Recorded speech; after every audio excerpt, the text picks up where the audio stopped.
Hello, friends. We are in a troubling time when it comes to misinformation. Here at Forbidden Knowledge News, I've always taken an unbiased, open-minded, and responsible approach to presenting my own theories, and the views of our guests do not reflect that of my own. This show is for entertainment purposes only, and any information presented during this show is a live-action role-play scenario. Conspiracies are definitely fun to discuss in a responsible way. All that being said, enjoy this episode.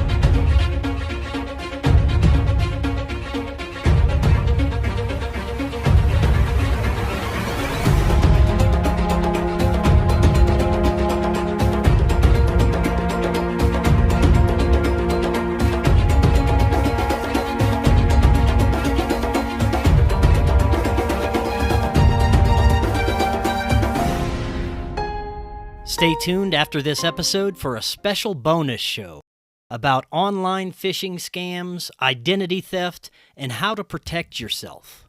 Welcome back to Forbidden Knowledge News. I'm your host, Chris Matthew. Today my guest is Jake Kotze.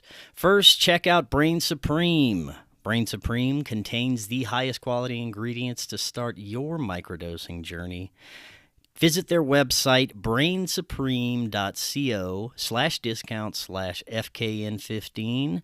You're going to get 15% off your order. You can also use code FKN15 at checkout. And we have a link for you right in the description. Also, watch the Forbidden documentary Occult Louisiana, available on Tubi and multiple streaming platforms. Get a Rokfin premium membership, rokfin.com/FKN Plus, and download the audio podcast directly through Spreaker. We are booking guests for December and January. If you have suggestions or you'd like to be a guest, email me, forbiddenknowledgenews@gmail.com. Today I want to welcome Jake Kotze. He is an author, researcher, and YouTube content creator who coined the term Synchromysticism. His videos highlight some of the most incredible modern mystical connections between our reality and a cosmic higher intelligence. Jake, welcome. How you doing? I'm doing well. How are you, Chris? Excellent. It is great to have you. Been really looking forward to this discussion. Your work highlights one of the revelations I've been exploring in the lens I tend to view synchronicities and synchromysticism and high-impact events through, and that's the possibility that when synchronistic events like 9/11 or Vegas shooting, even the strange syncs in movies and music, that it may not be a grand Illuminati conspiracy to mind control the masses or take over the world, rather some sort of communication or display of a level of control over our reality, but in a very mystical and sometimes very loving way. And there's a lot to get into with this. I love what you've been doing with your research. This is your first time on, though. Tell us a little bit more about yourself and your work. Yeah, so like you say, I think the focus is synchronicity in my work, and then using a lot of pop culture as a medium to investigate synchronicity, and also something that people share and are familiar with so that you can reference. So you can have a dialogue about synchronicities that people are familiar with and see relationships between media and news events and historical events and stuff like that. And these relationships, which to me show a sort of intelligence, a sort of meaning. I mean, there's a lot of debate about what that is. What is the intelligence? What is the meaning? Or is it like a conspiracy thing? There's all that thinking I know out there in the world about these kinds of things. But for me, at least, it shows something. There's something meaningful about the synchronicity. And I find it fascinating. And so I feel like I've been investigating that for it's almost 2 decades now. I've been uploading videos to YouTube for 17 years or so, and I had blogs even before that. So, it's been a long time Yeah. that I've been doing that kind of stuff. And it's also shaped my thinking and kind of transformed me a lot from how I approached uh, that kind of research, and now how I do it and how I feel about it. I feel like the longer I've done it, the more it has informed my views. How did you first start becoming aware of the synchronistic nature of our reality and really become interested enough to look into it like you have? So there were definitely key synchronicities as a kid that made me aware of that as like a phenomenon.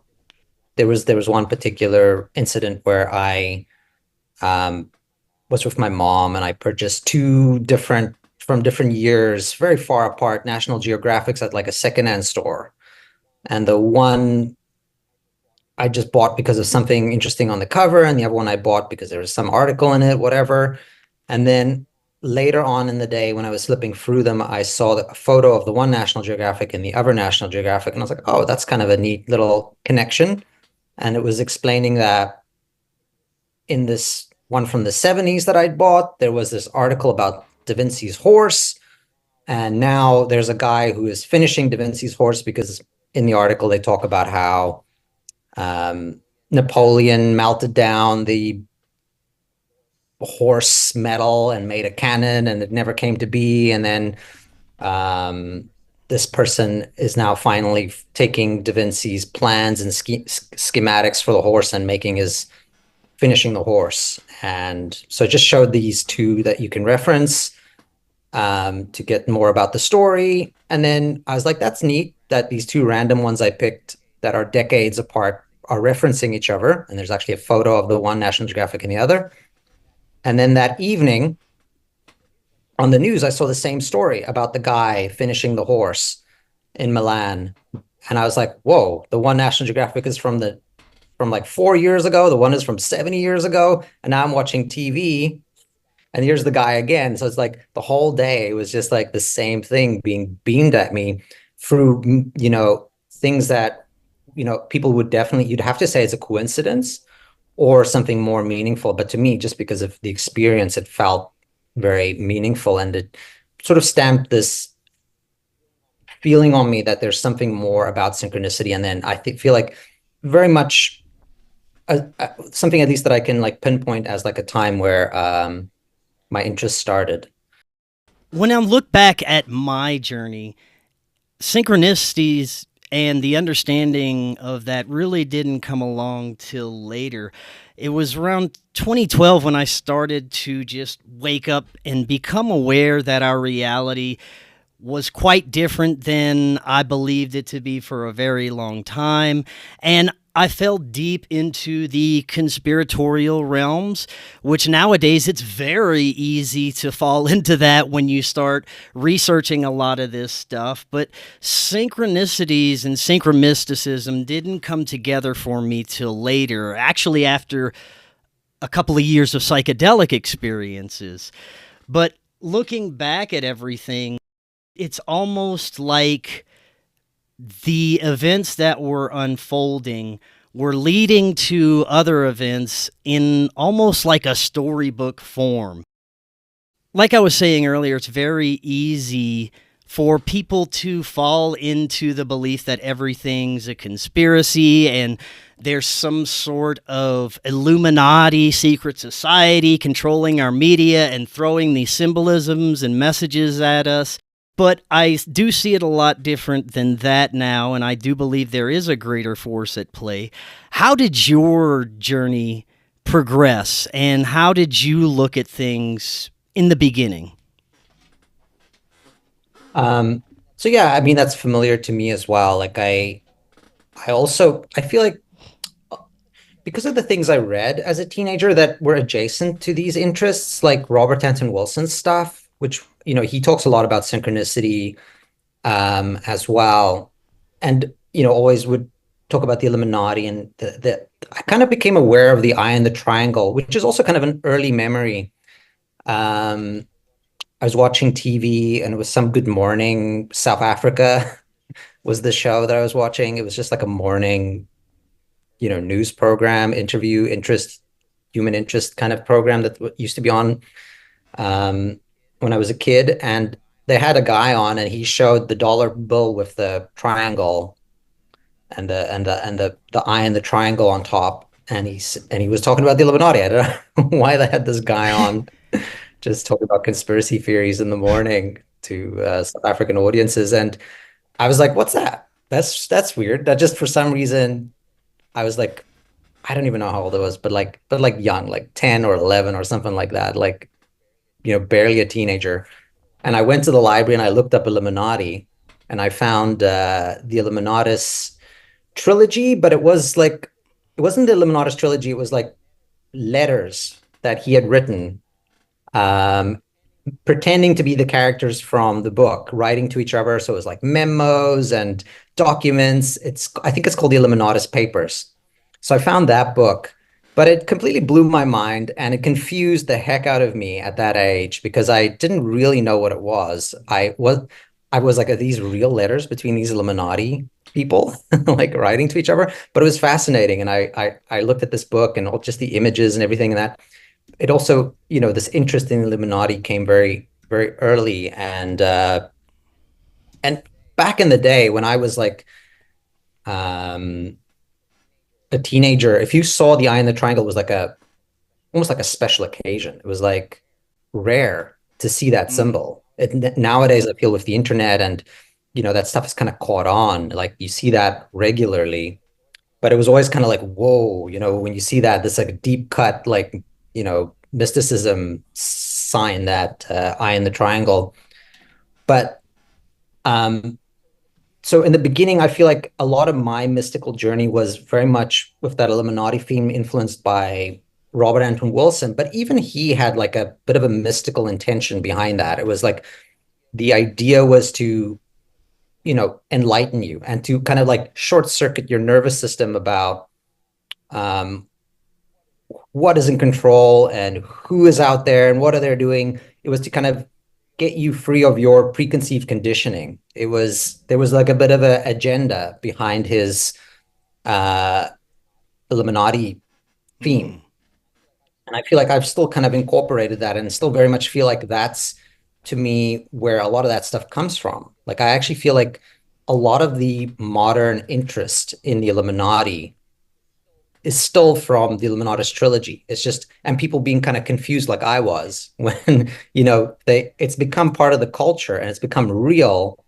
And because it's like a lot of with this conspiracy stuff, it like, because it mimics reality. It's like that stuff is kind of real. There are conspiracies, there are multinational corporations with agendas, there are, um, you know, Christian fundamentalists, rich people who are trying to influence and indoctrinate.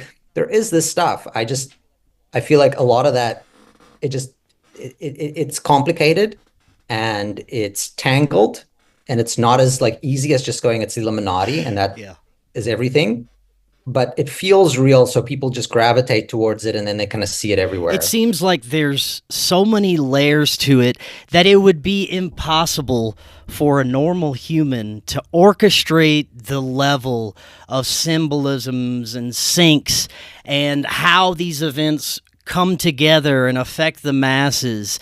You would have to have super genius level abilities, which I don't see it possible for any human or group of humans or even an AI Mm. algorithm to come up with something that can form a story that is more impactful and beautiful than anything we've ever seen in Hollywood, but it is our lives unfolding.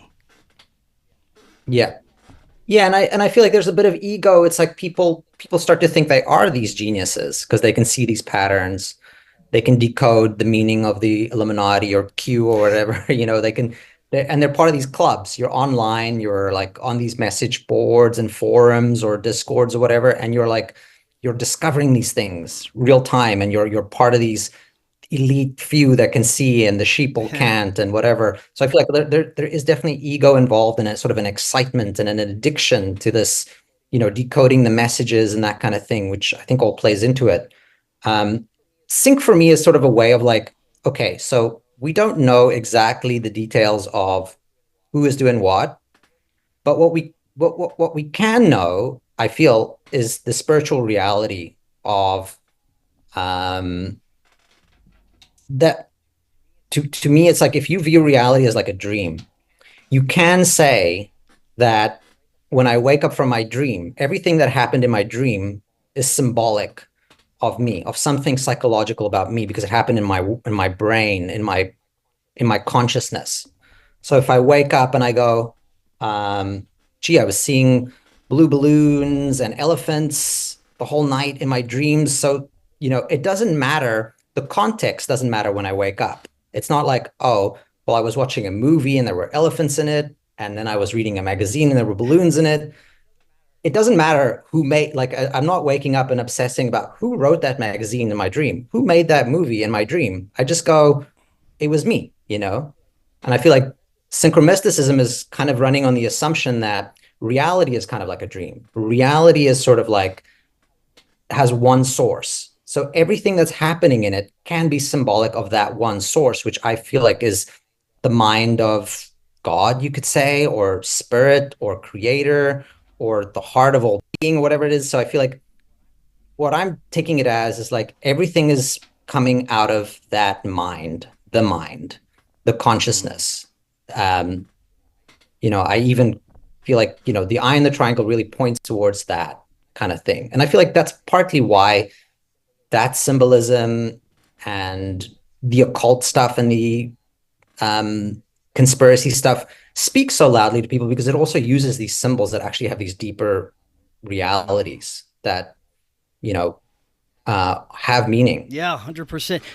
Anyway, so I feel like when I'm talking about sync, I've just sort of taken it back to like, how far can we take this back so we can actually say something meaningful about these symbols instead of just this jumble mess of like, well, it's this group and it's that group and it's this entity and it's this director's intention or whatever. I'm just like, no, just see it as like reality is being's dream, and you can look at everything as symbolic of what is happening in the zeitgeist itself, kind of thing. And you mentioned that there are conspiracies, and that's just part of our reality. But when you look at these powerful groups and secret societies, could it be possible that they are aware of a level of the synchromistic nature of our reality and use it at times to their advantage in things? I think so. And I think that's also where a lot of the confusion comes in, because, when you're seeing Masonic symbols of pillars, the three pillars, and, these things are Kabbalah, they're magic, they're coming from ancient Egypt and high ceremony and stuff. And that stuff is part of the archetypal nature of the building blocks of nature and of being and of existence. So I feel like, yes, on some level, some of these groups are aware of some facets of these higher reality principles. And that's why it all gets entangled with, well, it's that group and it's that group. But I feel like it's just this morass of confusion that you can kind of like step away from. I'm also a curious person, so it's not like I completely ignore that level of reality. I'm currently listening to an audiobook about Opus Dei, and it's kind of like amazing because, there's like current influence in the American government that's like, that Trump is appointing right now. And these are like Opus Dei affiliated people, and it's like, wow, what's going on? It's like, there's like a literal conspiracy. Anyway, so I'm curious about these things too. And I think it's relevant and there's stuff there. But when it comes to what I ultimately am doing with synchromysticism, it's more like, taking the temperature of the zeitgeist than, trying to figure out what these cabals or these people are doing. So I feel like that's where a lot of the confusion comes from, because I'll use those symbols and look at those patterns, but I'm not really generally saying something about those groups. I'm saying something about themes that are bubbling in the collective consciousness. And I'm pretty sure that there have been some certain operations in our past, maybe MK Ultra, that is being used in a sense via technology to have an effect on the masses, and I'm sure they have the psychological know-how to cause the collective to be shifted in different ways by certain events. Would you think that is accurate? It's possible, but I guess I also feel like the more you become aware of the central role of consciousness in creation, the more the things that can be malevolent or nefarious, they kind of don't resonate with you, and they recede in some weird way that's almost I can't describe, but it's kind of like the things that have a darker energy move away from the influence of your life when you kind of don't resonate with it anymore. Or it's kind of like your perception heals your Yes. reality. So it's kind of like I see that stuff, but I'm almost not super interested, and I'm almost not like I don't feel like it influences me too much, just because I feel like because of what I'm describing, it's just it feels like there's somehow like a way where your frequency just kind of like makes that not super part of your I've life, you know? experienced this myself, and I still ponder over it, and it still causes me to scratch my head all the time. I look back at the series of events, and not only that, my perception during these events and how everything unfolded surrounding my perception. And the better state of mind Yeah, I was in, the better state of mind I am in, the more amazing my reality is. And it seems to deflect yeah, some of that negative BS, like you were just saying. yeah. It's weird because I have memories sometimes. It's like almost like a different life, but I have memories from when I was not as healthy or not in the same mindset that I am now when I was younger, or if I was going through a period that was just more negative. Like if I have had like issues with drinking, and I remember those periods and just some of the things that were happening and some of the things that I was thinking, and it was very much like a reality. It's like a another reality where there were different rules and there were different governing Yeah. principles, but they were real. And those were like these kind of like prisons, and there were forces that I felt like were impacting me that now feel like they're in another Mm. dimension, because it's kind of like I don't feel that fear, I don't feel that anxiety, and it's kind of like the fears and the anxieties of that world don't apply to the world where you perceive the world as, you know, it's basically love expressing itself in different shapes and Hmm. forms. It's kind of, I feel like the more um truth. It's almost like truth is what reality is. And the more of it you inculcate, the more you live in that truth world. And the things that also have truth, but they're of a lower grade, they're down there Mm. somewhere. They're not like coming at me. But it's also, I can engage with those things. It's not a threat. But it's also often not of much like significance to your day to day. So it's weird. It's like it's hard to kind of talk about, but yeah, Well, let's talk a little bit about the circumstances and events that change the way we look at the world. And some of that can be through trauma, near death experiences. Like I said earlier, mine was with psychedelics and meditation. But it seems yeah, like traumatic events can change a person's perception to where they can see the world completely different, as well as, like I said, near death experiences, psychedelics, meditation. There's many of things that can trigger this alteration of your perception, right? yeah, yeah.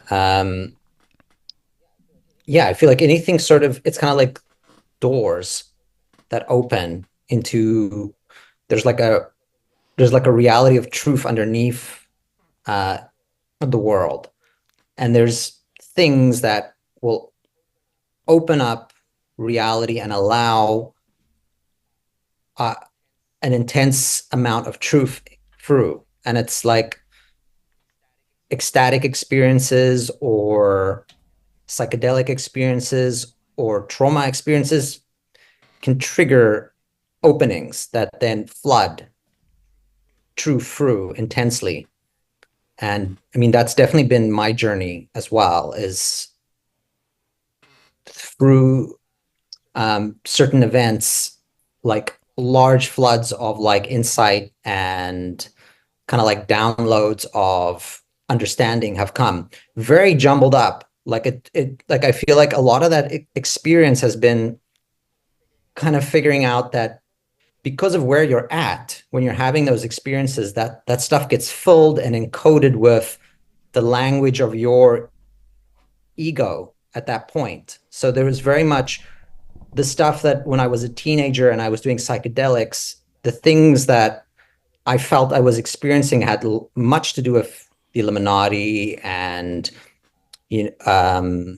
ancient Egyptian sorcery or whatever it was, things that if I was reading Aleister Crowley and I was reading Robert Anton Wilson and I was doing psychedelics, then the things that were happening to me when I had these mind-altering, expanding things were encoded in Egyptian symbolism and pyramids, and the insights were about the gods and angels and super intelligent computers from the future, and it had that very sci-fi kind of vibe to it. It's like decades later, and if I take ayahuasca now, it's far more about the plant and the plants and the earth and spirit and consciousness and love. Like I can still kind of move into those realms where I feel and understand some of that earlier stuff, but I feel like I've moved away from that flavor. I still see its value, but I also see how much of it was because of where I was at, who I was, and almost like what I needed to hear to push me to where I am now. So it's like very much you are like the bridge, and then it pours through you and uses whatever's in here to shape itself to tell you what you need to hear to move forward. And if that is a head full of, conspiracies and psychedelic, influenced culture, then that's what you hear. But if it's like something shamanistic, which is sort of more where I'm leaning towards nowadays, then the messages are far more like, natural and organic and that kind of stuff. But I don't think they're more real than the other one. I just think it has a lot to do with where I'm at and who I am at this point. So that's partly an answer to what you're saying. I don't know. That's great. Let's talk about the messengers of synchronicity. During my psychedelic and meditative experiences, I made contact with this intelligence. I call it my higher self. That's what I understand it as. But there are many different types of quote-unquote contact experiences that people can experience in many different ways that usually alter their perception and change their lives mostly for the better. Most contactees and experiencers and people who have come into contact either through psychedelics, meditation, or other altered states with these benevolent types of intelligences usually help guide them in certain ways and provide them insights to better their lives. For me, it was heal childhood trauma, stop getting in toxic relationships, and pursue this, what I'm doing now, as my career. And they were all very beneficial messages and communicated in a very loving way, which have profound crossover to people's extraterrestrial experiences as well. And I'd love to get your thoughts on these messengers, especially people who claim to be taken physically by these entities. I guess generally it falls into a similar class of like, the things we have been talking about, where I feel like, certain ecstatic experiences take the shape that we need to move us forward. And I feel like the UFO, the alien that is a very modern version to me of, and this is not new, people, there's literature about this kind of stuff, but this is like a modern version of what angels were Fairies. to people earlier. Yes, fairies, exactly. I feel like there's these are spiritual archetypes that are here to primarily it's the same as synchronicity, which to me is profound enough, but we can move further. It's like profound enough to know that those things exist and that there's another realm of reality that's not superficial. To me, like that's the main takeaway, is like people believe there's no magic, there's no miracles, there's no mystery, there's nothing profound, there's just this dead material scientific rational reality. And to me, we can prove that's not the case with stuff like synchronicity, with these contact experiences, with these higher states, etc. There's proof. It's just fear or ignorance or whatever it is. A lot of the forces that shape the world at large ignore those things. So every now and then these kinds of elements pop in to kind of wake individuals up or cultures, because there's even, UFOs will come to like big groups, people will see them in mass. And I feel like that's also a spiritual experience. So I feel like primarily the thing here is to make people aware of there's a higher reality. And then I feel like the mind goes to work to explain that, and then all these stories come in. But that's the main message, is that there's more to reality than meets the eye. And that's also humility. That's also humility, which I think is the ultimate force in the world, is humility. And to realize there's something more than my identity is humility, and to let that in. And I feel like that's what the angels and the aliens are here to teach us, is humility. And then this open you up to this whole world that's bigger than you. Would you think that it's based on perception, the negative experiences that people have with quote-unquote extraterrestrials or paranormal entities, that it's based on their current state of mind, state of being at the time of the experience? Yeah. And then that stuff comes into like profound levels of like where the mind of creator or the heart of being, the essence of yourself is much more wise than you are. So when it comes to traumatic experiences that then later become catalysts for greater awakening and healing, it's really hard to see how those are necessary at the time or part of a benevolent force. But it falls into that realm of like when you take your animal to the vet, it's basically a traumatic experience that you're putting your animal through. There's no way your cat wants to go to the vet or finds anything about it pleasant or thinks you're not like some horrible person, But it's this thing that as a person with more perspective is necessary for this being. Mm-hmm. So you do it, even though you feel compassion and anxiety with your cat as it's going through this traumatic experience. Once the cat's at home and feels better and everything, then okay, great. Now we've gone through that. And it's similar with these experiences that are terrifying, terrible, nefarious seeming, etc., but in the end have a bigger, larger agenda. And I feel like the same can be said for the world right now, which seems like, oh my God, there's terrible things happening everywhere. There's forces that are so sick and diabolical and all this kind of stuff. How can there be a bigger, larger narrative where everything is, kind of being orchestrated into like, because I mean, if sync is true and I'm saying there's a force that's one and it like shapes and pushes everything, then the conclusion logical comes that, everything that happens has some sort of element of moving towards, a higher purpose. So even these dark things. And I feel like it comes into that realm where, well, there's a bigger picture. And I can't necessarily see why certain things happen, but there's the sense in me that it's part of that bigger picture and that eventually we will. Yeah, I want to get much deeper into that a little bit later. First, with the access of technology and connectivity we have nowadays, it's much easier to share theories, and it's also much easier to deceive people. I'm sure it's easier than a lot of people think for things to be altered on a large scale on the internet. And this brings me to the Mandela effect, strange changes that people seem to be observing in their reality. And there's a few of them that I definitely can't explain, although there's a few that could be easily explained by misremembering or even gaslighting by certain entities online. Who knows? But I'd love to get your thoughts on that. I guess the first time I ever heard about the Mandela effect was the Bernstein Bears one, which I think is a classic version. And that one did catch me because I was like, I really do remember the Bernstein Bears, not the Bernstein Bears.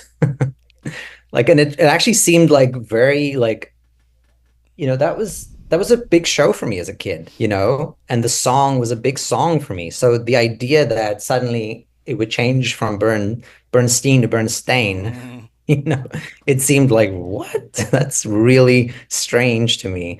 But it doesn't seem to me impossible that that's not because maybe there's a poetic reality to Bernstein sounds better.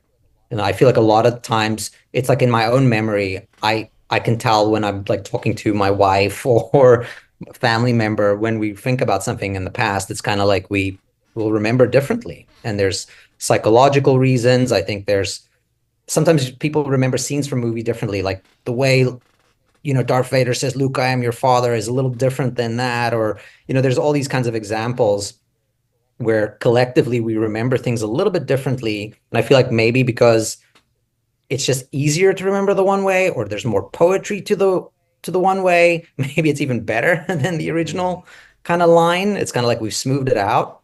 If you build it, they will come. There's that line in Field of Dreams that I think is also different than the original. So I think it could be part of that. But the idea that reality can be completely changed makes sense to me, like on a level, even when it comes to things I've experienced on psychedelics. I feel like on one or two like rare occasions, I've like seen like The Room where everything is edited. I've been there too, sir. Or at least that was my perception. The best way for me to understand it was that you're now being allowed into the creation like the floor. Colonel Sanders Matrix or something, And I was like, oh, this is too much kind of thing, And it seemed to me like God or being or the archetypal forces can edit and change reality. And that it comes into a feeling that I have sometimes, it's where love is so transcendent that even the things that have happened in the past that seem demonstrable, there is some sort of destiny for those things to find peace as well. And it's partly in this, love as an editing room that's not out of time, where reality can be changed. So the idea of like fundamental changes to reality happening, and then maybe we have a different memory, that doesn't seem too alien to me, but I don't feel like I have specific knowledge about that as a reality or that it happens.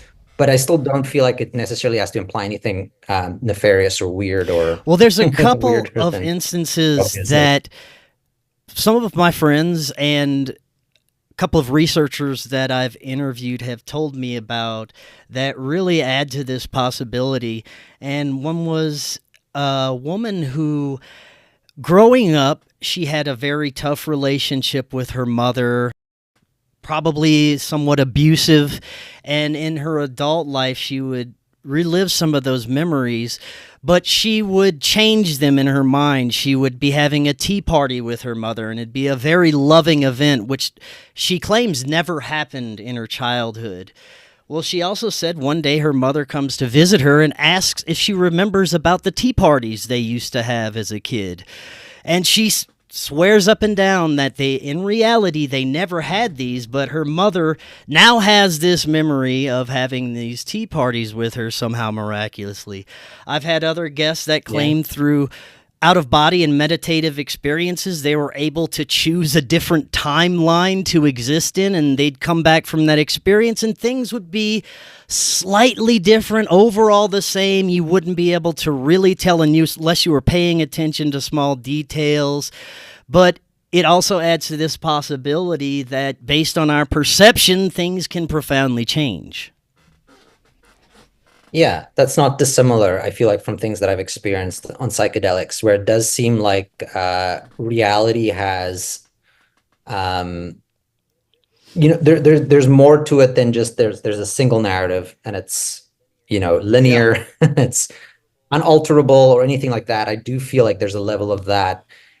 Uh, One experience that this is just reminding me of is like I smoke pot. I don't smoke pot a lot, but I smoke pot with my friends. Like this was, I don't know, maybe 7, 8 years ago or something. And I just remember getting like really high and feeling like, oh my goodness, this is almost unbearable. But I'm just gonna sit here and surrender to the experience and, try and just let it through. And then that's usually just the best way, is to not try and do anything to make it better. Just sit with it, just try and not have fear, just relax and let it pass through. It's just going to do what it needs to do, kind of thing. So I'm just sitting in the back of the car and I'm like, my friend says he needs to run up and go grab something. He forgot something. We're about to pull away. And he's like, he's going to go up and grab something that he forgot. And then he'll be back and we'll go to where we're going. And I'm like, that's great. I don't love it because that means we got to wait a little bit and I'm going to sit here stewing in this uncomfortable high, but that's okay. Next thing I cognizant of, we're driving and we're like quite a bit a ways already. And I'm like, what? I'm like, what happened? We were waiting and now we're driving. And I really feel like it just cut to this moment. I didn't have to wait for him to come back down, climb in the car and all that. It's like a movie. We've just cut to the next scene and we're already driving. And I feel like, well, it's probably just my perception and I'm high and I'm like, weird. But I mention it. I say, oh, I feel like we just moved to this and you were going up to get your stuff and now we're here.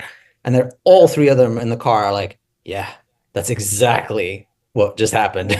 We don't remember the in between. It's like all our consciousness just skipped to the next scene, and I think of like cut up paintings that, or not those connect, but like cubist paintings. You're seeing like reality from different aspects, and reality kind of has that aspect to it where it's like all the moments in between where you're not as aware are less real. It's like the things that are more intense, more vivid, those are the things that stick out in your life. Yeah. So I don't know. I feel like there is a bit of a non-local, and it connects to me to sync, that there's things where there are more awareness and those things are more real than the things where there's lower awareness. So I do feel like, yeah, reality is not as straightforward and linear as we believe, and that things can change. I do believe And that. I also wanted to mention an extreme version of this that I was going to tell. I forgot about it. This young lady who I had on my show claims to have been driving on an interstate, a crowded interstate, and there was a crash, and one of the vehicles flipped on top of her car, and it was happening in slow motion, she says, and she remembers the roof caving in and her neck snapping.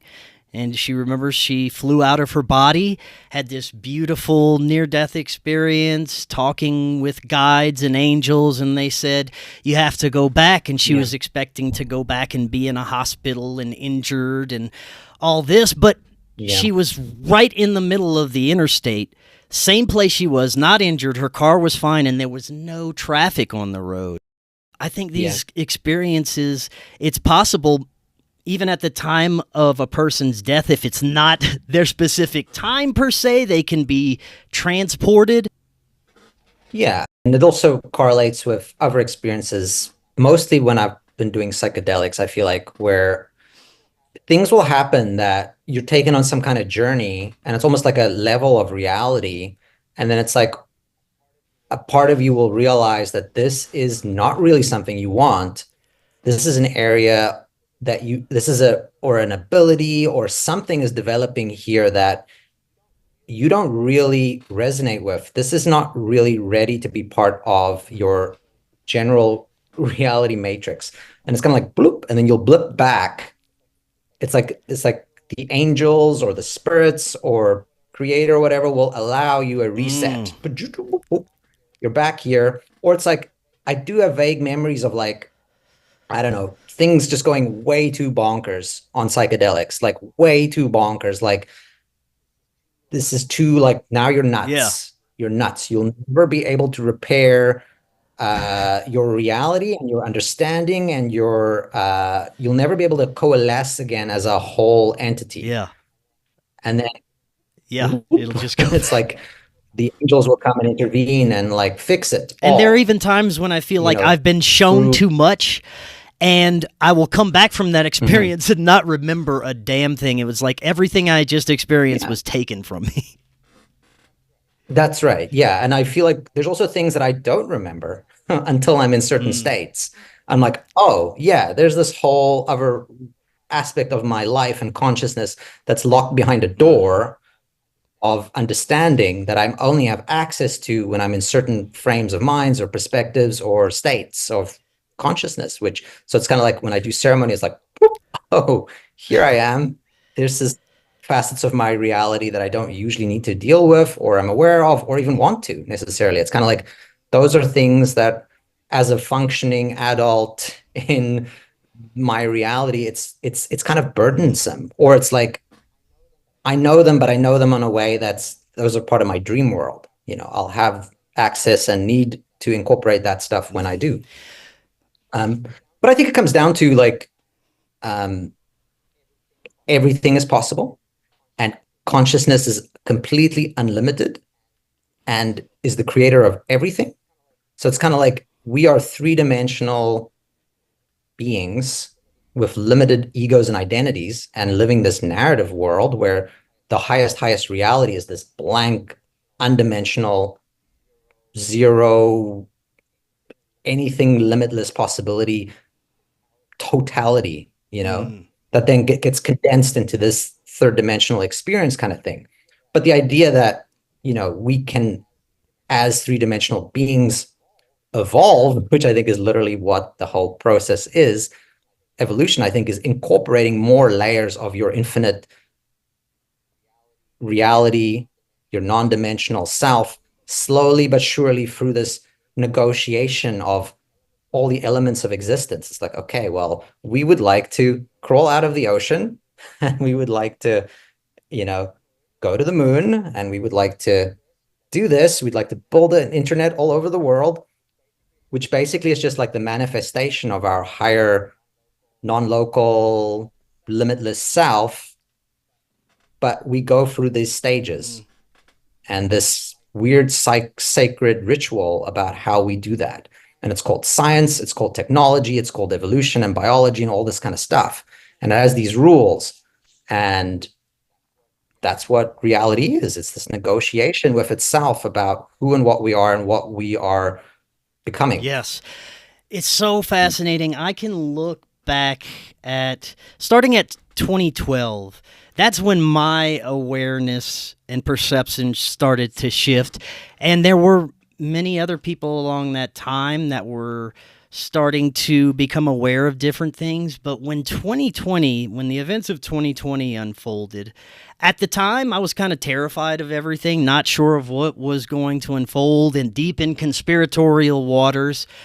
But as time went on, I began to look at things a lot differently. My psychedelic journey was going on and my perception completely shifted. And looking back now, it's almost as if these events unfolded to give the collective a kick in the ass so that things would progress a little. Because before 2012, before 2020, it seems like we were just kind of existing in this reality on autopilot the entire time as a collective.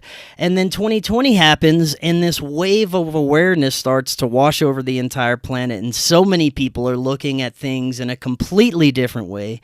Yes, there's a lot of chaos unfolding, but there's a lot more people who are at least aware that there's something more to our reality now. Yeah. Yeah. I think those are like nexus points, just like, I have my experience with Da Vinci and synchronicity. And I have my experience with like some psychedelic, and then boom, Yeah.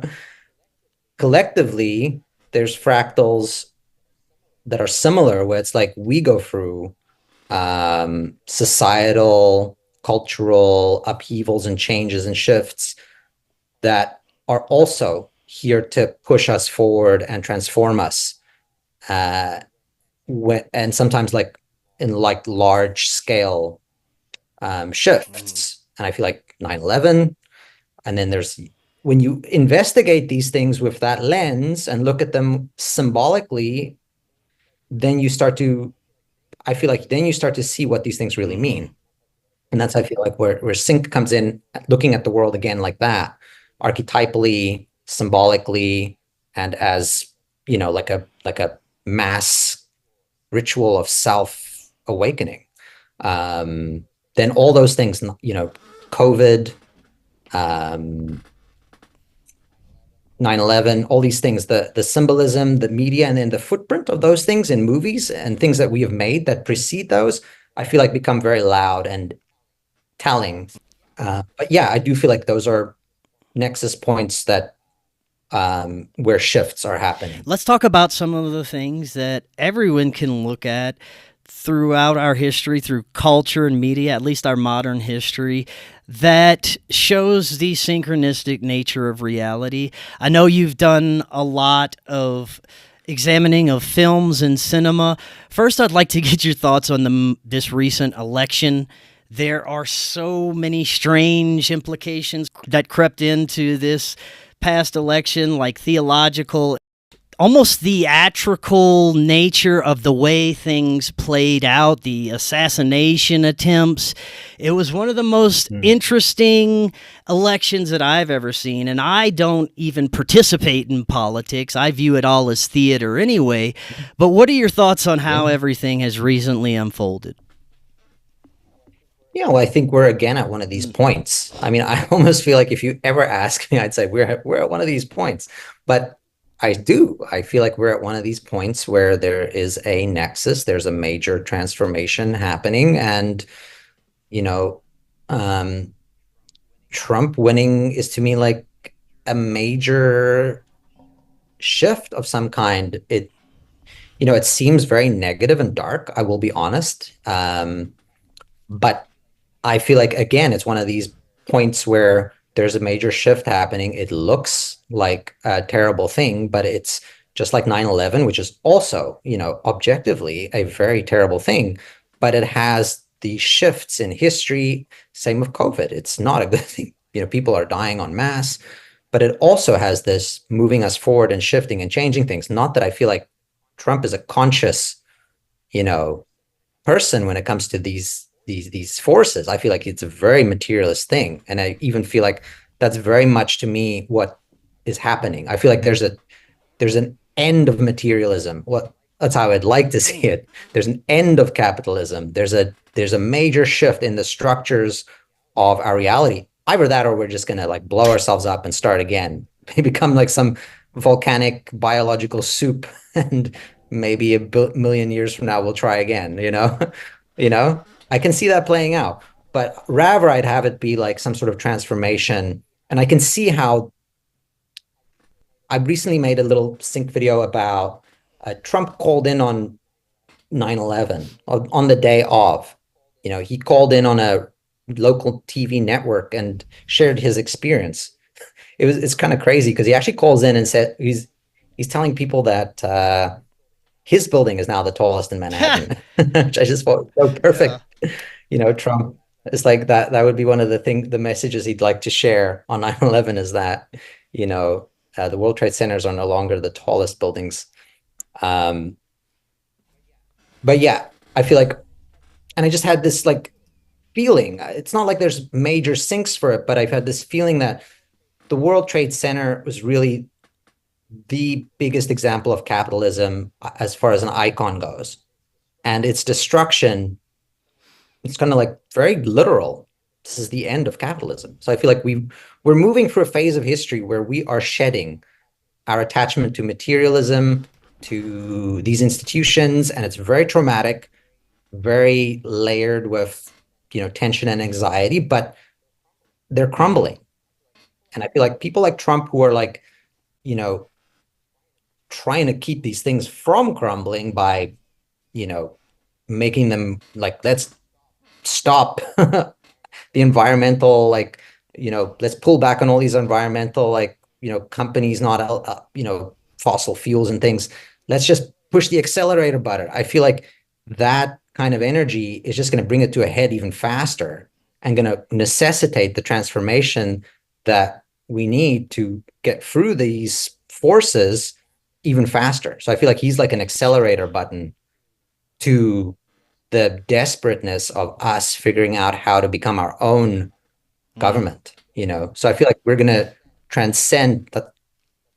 That's sort of my intuition about this stuff, is that these are forces that are going to make it worse for a while, but that is actually going to push us forward in a positive way in the end. It's like we're being presented with polarities, and we have the choice whether we want to align with what's always been and become entrenched deeper in this material realm, or become more spiritually aware and exit this slave system that we've been subjected to for the longest time. And it does seem like a lot of this is unfolding much faster.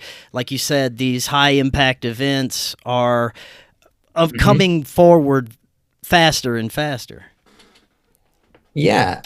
And it's not an uncommon thing for fear, when things are dissolving, when the ego's, attachment to a certain narrative of what is real and what is reality, when that is starting to crumble, I feel like the fear reflex is to like reassert, we need to like hold on to something. Like I was explaining earlier when I was like super high, and I'm like, often you want to do something. You're like, okay, we have to like, I don't know, I have to like have a beer, or I have to like, go for a walk, or I need to like do this. And sometimes those things help, but it's almost like you don't need to do anything. You need to kind of just let go, to move forward. Yeah.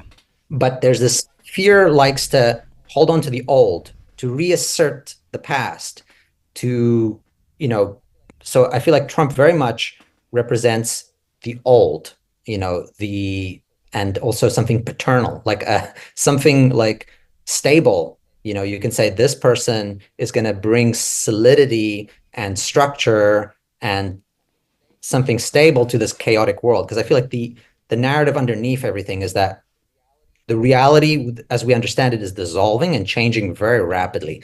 You can see a correlation between the rise of the internet, the mobile phone, the access to information, and then the correlation between 9/11, COVID, and all these things. These are like ramp ups of technology would match these things very, very succinctly. And we're getting to a point where, TikTok, it's just people can share information immediately. Like you have like Project 2025. This is Biden and them become aware about this through TikTok, It's kind of like those things are forces for spreading information. And the world reacts with fear. And then we go through the cycle of like, okay, it's trying to pull it all back, trying to revert it, trying to hold on to the old, so you get like, okay, push away, climate science and these kinds of things. That's just full on capitalist again. So we can like, hold on to this world. But I think that in the end just makes it even faster. You're just going to like, we're just going to get, it's going to change. It's going to shift. Right on. Now we got a few minutes left. Let's wrap this up with your understanding of the nature of this reality, wrapped up into a brief synopsis. When I think about this, I look at what people understand as God or source, that what we may just be these experiential tentacles of source that has these experiences, learns from it, sends the information back to source or this galactic mainframe computer, which then processes and learns from it. But us having free will, we have the ability to decide what we want to interact with, and it's based on our individual and collective perceptions. We steer the ship, essentially, with what we want to experience. And the universe is really reflecting what we consciously are creating and desiring in this realm. And that's where I'm at right now. I'd love to get your insights. That sounds right to me. It sounds good. I'm like, I like it. Right on. Yeah, I feel like, yeah, we're like, what was I thinking the other day? Some weird thing, but we're God is like this ball of light and perfection and potential, and then around it is like this shell, and then you put like pinpricks in it, and then like those a colander. are like the experience, like a colander. Yeah, exactly. We're like those openings where we see the world. God can't really see the world because it is a non-dimensional, has no shape, has no time, has nothing but itself kind of ness, you know. But through this weird, hard to describe process of limiting yourself down to this structure and then opening little holes in it, you can have reality. You can have the dimensions. You can have these experiences of people and things. It's almost like a celebration of eternity and unlimitedness is the world. The world is like a dance of like this shadow that's casted off this unlimited thing that can't really have these experiences because it is everything and everywhere and everywhen. So that's us. And then these pricks are like your perception. I was actually thinking of it as like a camera the other day. It's kind of like we're a camera with a billion heads, but it's kind of like inside out because the light is coming from where we're narrowing it down so that we can, I don't know, this whole thing, trying to think through again. But yeah, I feel like, yeah, we're all connected. We're all tentacles of this being. And I guess we didn't talk a lot about sync. Sync to me is very much like the evidence that all these tentacles are working on different parts, but that they're all connected. Because when you realize this movie that was made in the 60s is related to an event that happened in 2001, how did that guy in the 60s know? Yeah.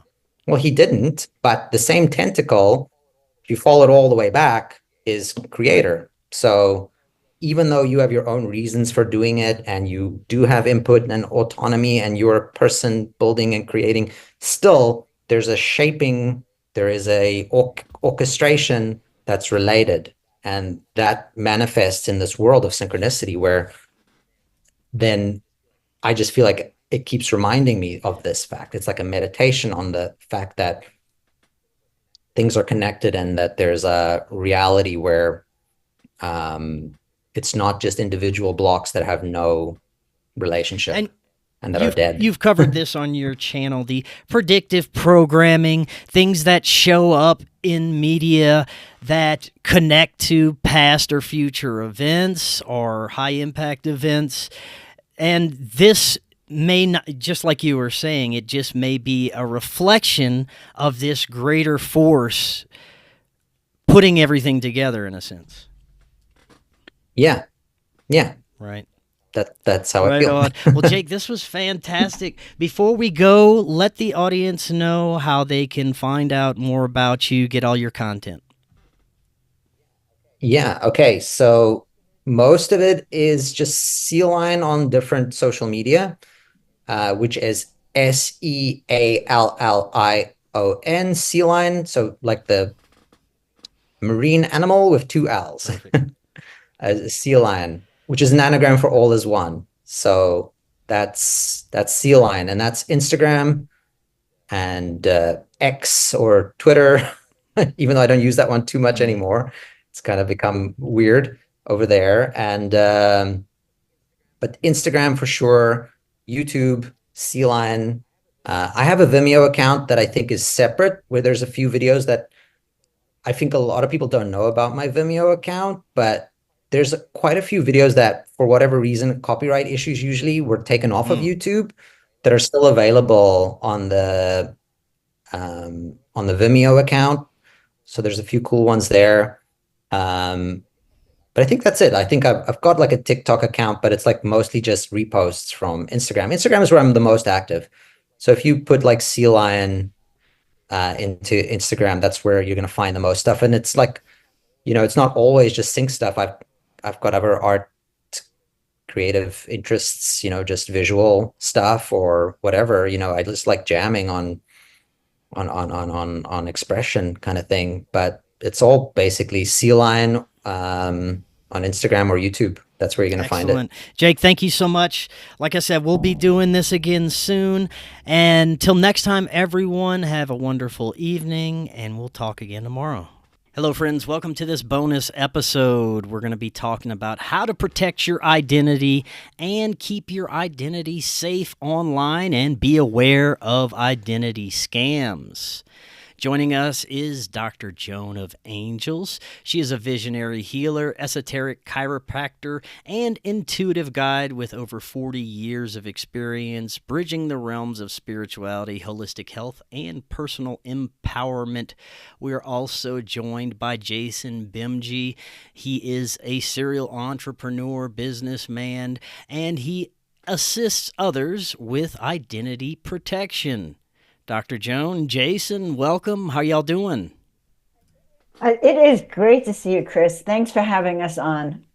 Blessed to be stressed, baby. Thank you for having us on. Yeah, man. Thanks so much for coming on. Among many other things, you guys are helping people protect their identity online.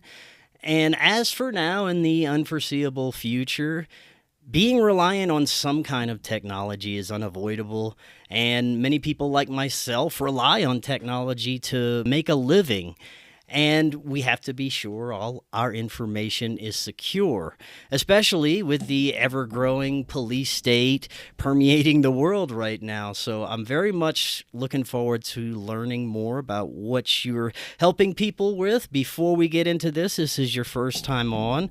Dr. Joan and Jason, tell us first a little bit about yourselves. Well, I'll start. Girls go first. I am a chiropractor, intuitive guide, a spiritual teacher, an artist, and now I'm also an identity and legal advocate, because I learned the hard way when my social security number is now being used by at least 3 people that I know of. And after several hacks and other dark web entities, I realized I needed help. So, and I realized that this is happening every day. I hear stories by my friends and other people I work with. So I realized there's an epidemic. And I don't know, I think it triggered my chiropractic practical, like, let's deal with things from the basics up. And now I'm really involved in helping people handle this. I call it light shield protection. How to safeguard our soul's identity, which is true, our identity on this physical realm. So that's how I got to be where I am now. Excellent. Jason. So yes, my name is Jason Bimji. I live out here in the Southwest Florida, beautiful area. And I'm 38 years old. I'm a serial entrepreneur. I actually, I own restaurants and bars and nightclubs and medical marijuana certifications, pizzerias, a little bit of everything, kind of have my hands in a bunch of different things. And actually about 14 months ago, my kid's mom actually passed away. So I went from being a very busy entrepreneur to being now a full-time father. And when my kid's mom passed away, unfortunately, we didn't have a will set up. So when my kid's mom passed away, I've been taking care of our daughter since she's 3 years old. My daughter is 13 years old now, and unfortunately she's not my biological daughter, but I've been taking care of her. I taught her how to ride her bike, taught her how to tie her shoes. This is my daughter. And just because of a piece of paper, now my son and daughter are separated. So I actually learned about the services that we're going to be talking about, and I went all in. I changed my whole mission. You know, I gave away a lot of percentages of my businesses. I sold a bunch of my businesses, and now I'm on a mission to try to help as many people protect themselves, so they don't have to be in the same situations that me and my kids are, to have my daughter and my son crying to each other on Zoom just because they don't really understand why they're not together. It's a very sad situation. So I know I was put on this planet to be able to really help people be protected with the service that we offer. Excellent. I'm sure you both are very aware that many aspects of the systems that are in place to assist people with problems like this aren't very efficient. And most times people end up just becoming more frustrated with the situation and nothing ever gets resolved. Dr. Joan, could you tell us a little bit about the situation that really brought you to start doing this? Well, as I said, so first of all, I have to agree with you, especially if you're in the spiritual realm and you're into meditating and teaching people how to have a higher consciousness.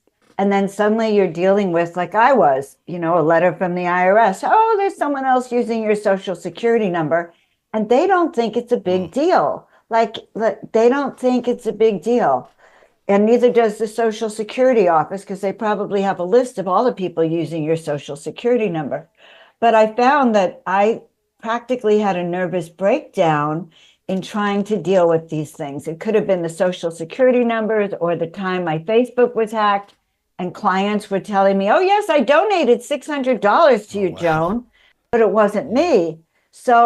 But what it caused in me was such anxiety, Chris, that it was hard for me to flip into, now I'm going to do readings for people or raise their light frequency. And I realized that it's happening all around, that many of us in this realm forget to handle the three-dimensional plane. And so I started looking around for solutions. And around that time, I happened to meet Jason, actually. And that's how I got involved, because I began to realize there's a solution. And once I began to do that, I got very, very excited to help people this way. Excellent. Well, tell us a little bit about your work and what you and Jason are doing as it relates to this. So I'm working with Jason. We're working with a company called Legal Shield. The company offers both identity theft protection. And by the way, I've had LifeLock for years, and LifeLock, I realized, didn't actually do the same as what I have with Identity Shield, with identity theft protection from Legal Shield. So I'm helping and working with Jason on the Legal Shield for people, so you have the ability to work with an attorney when you need it. Like today, right before the show, I got a call from my attorney from Legal Shield, because guess what? I had an investment account that's refusing to give me back my deposit. And I didn't get so worried. It's been over a week, but because I knew I had an attorney in my pocket, and I was able to reach out to an attorney, and we're working on it now. So I've begun to realize, if I just was to summarize it, it's like, wow, we need to protect ourselves. You need to protect yourself. I need to protect myself in the work I do. Anything to add, Jason?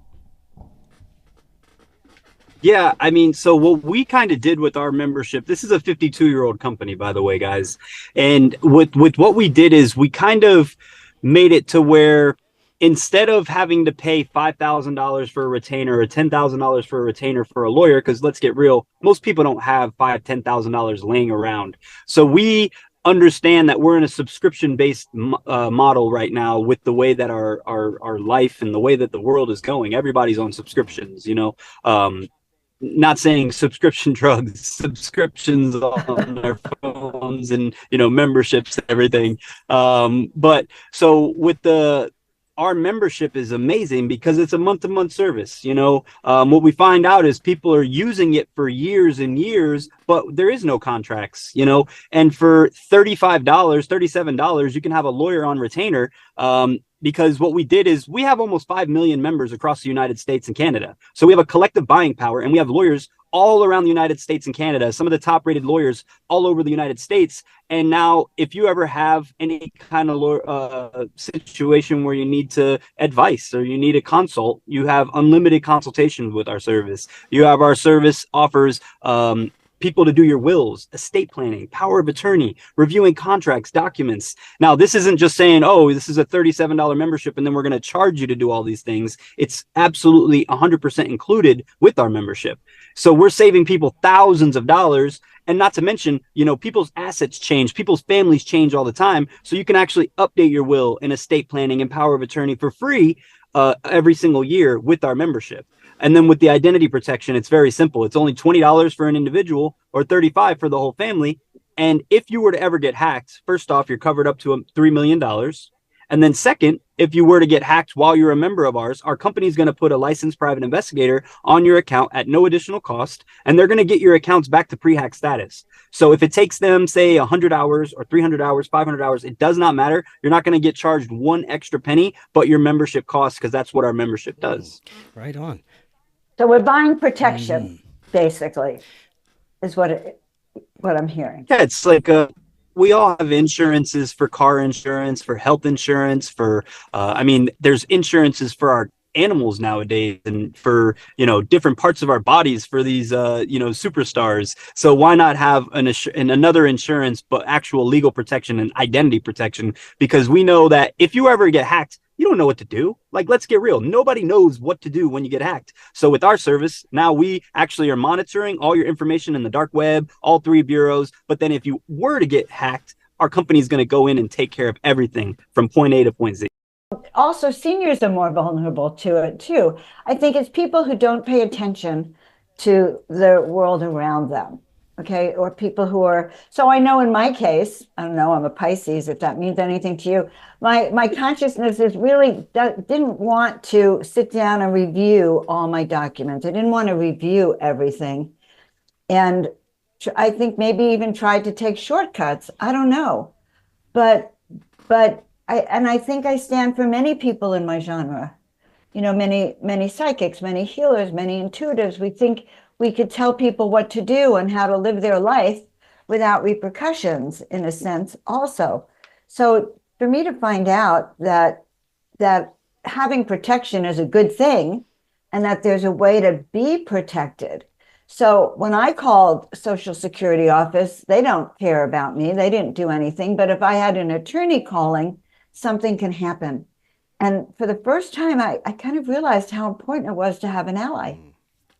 And I think many of us don't realize that. We just don't get into that part. It's the 3D realm. It should take care of itself. This question is for either of you.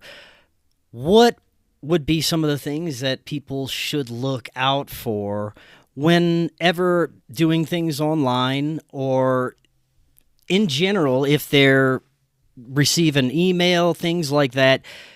What are some of the things that people should be aware of that could lead to identity theft? Man, there's so many that is going on nowadays. It's crazy because now AI is like being able to come in and impersonate your voice and act like you're breathing or screaming. Or, you know, I had a friend of mine a few months ago. Her dad actually got a phone call from her, even though she was in Jamaica with me. But her dad was under the assumption that somebody kidnapped her daughter because she was screaming in the background, "Dad, please just pay them the money. Please, whatever you got to do. I'm so scared. Please help me." And her father is literally getting told from these people, "Hey, whatever you do, don't go home. Don't leave this parking lot until you wire us this money. If you don't wire us this money, your daughter's dead." And then, hey, I'm not even joking. This is like a movie type scenario. She didn't know anything. All she heard was her father was missing because the dad wasn't even answering anybody else's calls. Instructions of the other people said, if you call anybody, you talk to anybody, your daughter's dead. Now her daughter, again, is in a different country with me, but the dad ended up paying him $7,500, ends up finally, then calls his daughter and was like, "Oh my God, I'm so happy that we got you out." And he's like, "What are you talking about? Like, where have you been?" And it's just the craziest thing. So the things to look out, I mean, nowadays they're making things look so real. You know, you're getting emails with the same letterheads of Amazon, the same letterheads of attorney's office, same letterheads of all these awesome places that you probably do business with. So it's just so tough nowadays. You got to just be very, very careful when, if you ever feel like something's not right, hang up and call the actual company. Don't call the number from the email. Go and Google the actual numbers company, see if there's anything with this people's name and number. Do not give any of your personal information out, because a lot of these big companies are not going to ask for your credit card information. They're not going to ask for your social. They're not going to ask for date of birth. They're going to, and definitely do not give anybody access to your computer when they say, oh, I need to jump on so I can help you troubleshoot this. Do not do that, ever. Yeah. And of course, I fell for those scams a few years ago, and I actually had the hacker in my computer because I let them in there. A lot of my spiritual friends say, but Joan, I do all my spiritual protections and I don't need any other protection. And that's also been the thinking of my community, that I'm safe because I have angels all around me and they ain't going to get me, which is actually not true. Earlier, you mentioned how when you were in the middle of this situation, it was very hard for you to connect and to help others, especially. This is something that I think would be extremely hard in any stressful situation. But having gone through that, what kind of advice would you give people if they are going through this? Well, number one, don't call the IRS and try to deal with it between clients, okay? Because that's like apples and oranges. You can get too agitated. I mean, seriously, in order to deal with this, you have to put yourself into a very quiet, calm situation. Try to isolate it from the rest of your work. You know, don't try to kind of get it done in between, and put it over here and start trying to work with it. But I will tell you that most of it is very impossible to deal with by yourself. So example, Facebook, if you're hacked, Facebook doesn't take your calls. There's almost no way to reach Facebook and handle, you know, a hack. So again, having allies to help you is actually going to be the way to go, because it's almost ineffective, a lot of the things that we do, unless we bring in technology or people to help us. Now, I don't know, Jason has anything else to say Jason? about that, but No, you hit it right on the horn. I think you were perfect there. and it's traumatic. It's so traumatic, I can't even tell you. let's talk about a few techniques that people can use to protect their identity, their assets, and just to have a better state of mind overall whenever dealing with some of this stuff. Well, you know, first of all, we do have a solution with the identity theft and the legal shield protections. But there's also other things. It's like really being aware of when you answer the phone, what you're saying on the phone, being aware that that email that looked like it was from Norton the other day, but turned out it wasn't. So also, I think more education and understanding scams, that half the text messages you get these days, if you don't know who they're from, don't click on the link. Don't click on anything if you don't know who sent it to you, basically. So there's that personal preservation. Now, with identity theft protection, you get Trend Micro, you get your computer protected, you get a VPN that protects you. So, I mean, I can't emphasize enough that I think we need to go beyond just thinking we can solve it ourselves. We can try to prevent it, but I think, and prevention is really part of the cure, because it's harder to fix it after the fact. A lot of people feel like, oh, it's never going to happen to me. You know, my information is not out there. You know, I'm safe. I'm good. But the fact of the matter is, every single person's social security number just got breached. There was almost 3 billion social security numbers breached a couple months ago, and there's only like 400 million people on the planet, or on in America, right? So like, we're over here, in America, there's 8 billion on the planet, but there's dead people, our grandparents, our great grandparents, all our socials are out there. let's just get real. Everybody has put in their social out there somehow.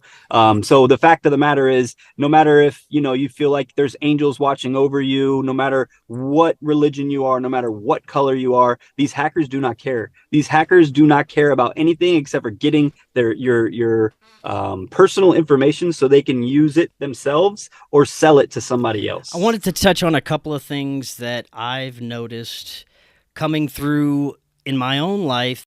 Now it seems like they have the ability to access your notifications in Facebook, and even if you click on one of those notifications, it could bring you to a page that may be dangerous for your computer. That's another thing is your text messages. I've been getting text messages with phishing scams, and those are very easy to confuse people who aren't aware that this is possible, and they can be very convincing at times. Some from the United States Postal Service. Your package wasn't delivered, so click this button to find out where your package is. All kinds of things that are coming through more personally than just emails and phone calls. Mm-hmm. So it's the just say no philosophy. Just say no. I'm looking at some things today and it looks kind of legitimate, but it's like, I don't know who it came from. I made up my mind the other day. I was not clicking on anything that is asking me for, and I mean, honestly, to me, that's the best way. And having a backup plan, like we talk about. Mm-hmm. Well, and really for $20 for an individual, you're going to be totally protected. So that's less than $1 a day. That's like 70 cents a day. And then if it's your family, if you want to protect your husband or your wife and up to 10 kids, it's only $35. So that's $1.12 a day. To be able to be fully protected up to $3 million. And then if you were to get hacked, our company is going to take care of it, not you. Right. And I hear so many people saying, oh, my credit cards handle this, or, I'm on LifeLock. The big difference that sets us apart from other companies is we're not just monitoring your information. That would be like the same analogy to say, oh, we're going to put a fire alarm in your house, and if you were to go on fire, we're just going to send you an email on how to put it out and what to do. Our company is going to actually watch all your information, but then actually fix your stuff if you were to get hacked, which is a big difference. Excellent. I like that. Oh, another scam we haven't mentioned, Chris, a lot of people with their homes are finding that their titles are getting hacked, or people are taking out mortgages in their name. So it's not even things that you can prevent. I mean, some of it we can't even prevent. We're not sitting there in the courthouse watching. We just find out after the fact. So always, by the way, check your credit report, guys, because that's one way of knowing. That's how I found out someone was trying to get a payday loan with my Social Security number. So we have to be proactive here. Jason, you mentioned a Social Security number breach. I heard briefly about this. Could you tell us a little bit more about that?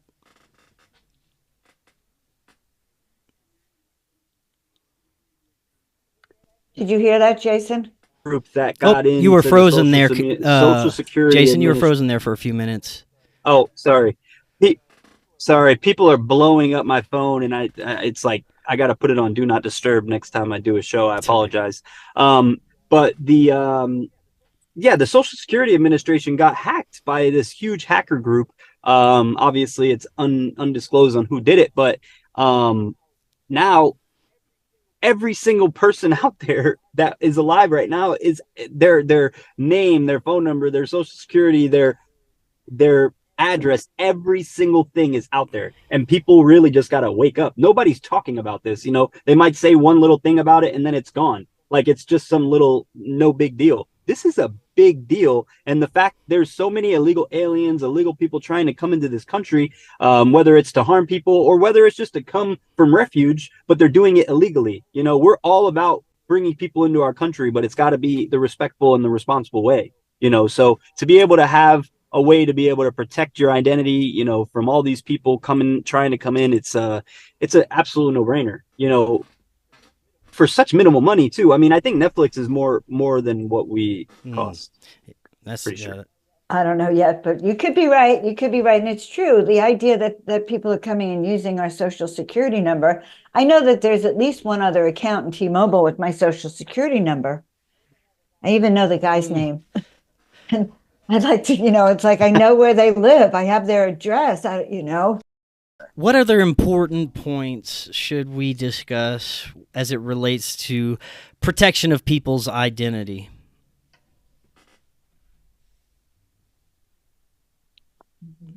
Jason, you have a thought on that? I mean, we want to protect their social media accounts as well, because many people are getting hacked. We want to show, Jason and I want to show the other day with Ishmael Perez, and he was talking about how many people try to hack his account, fake his account, and then they send these text messages, direct messages to people. Would you like a reading? And it's really mortifying that happened. That happened to me too. Someone took Joan of Angels, and next thing I know, they're asking all my friends if they want an astrology reading. So we have to worry about people pretending to be us as well. You probably too when you become a known figure. Oh, yeah. So that's another aspect. Right on. Anything to add, Jason?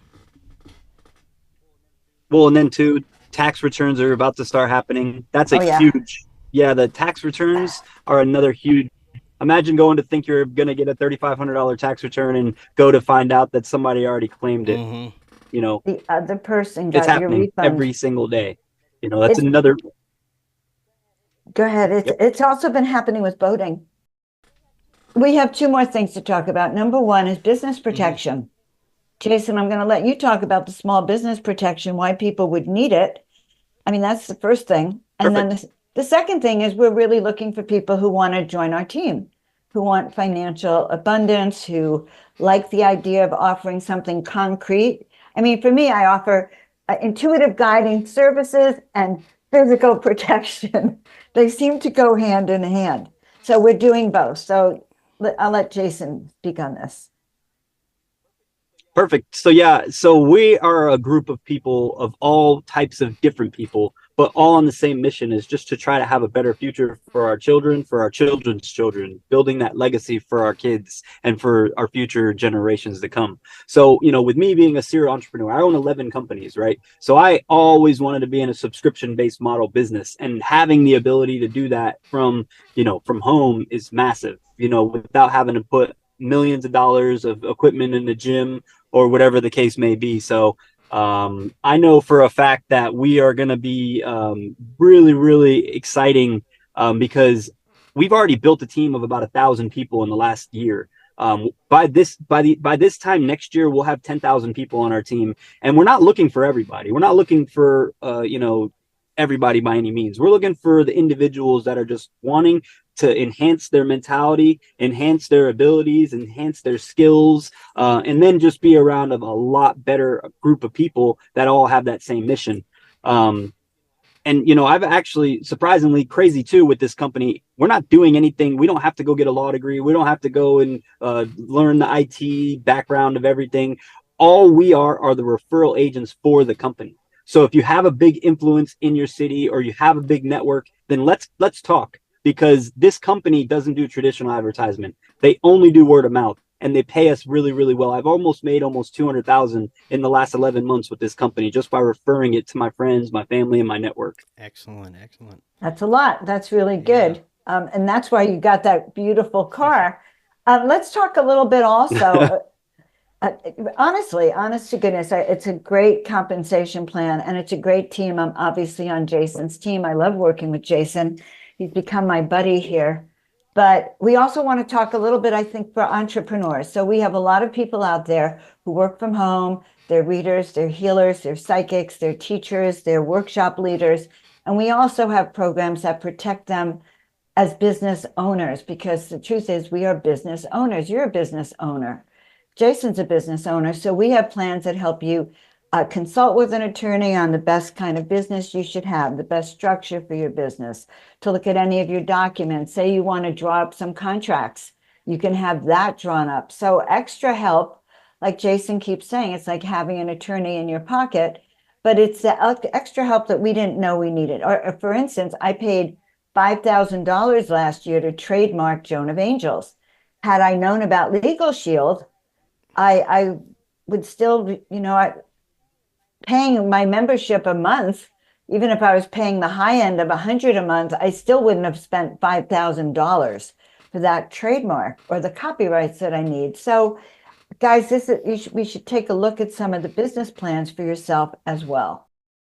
Before we close out today, let everyone know what is the best way for them to find out more about your services, sign up, and maybe find out about the other services you offer as well. Beautiful. So I have a website. I think I sent you the link to it, jhangarter.legalshieldassociate.com, which has a lot of the Legal Shield information for you. But you can actually text me at 415. I love getting texts. Like Jason said, his phone's blowing up. I'm waiting for my phone to get up. You can text me at 415-717-1385 and just say, 3D protection. And I'll work with you, So, or I'm interested in working with you guys.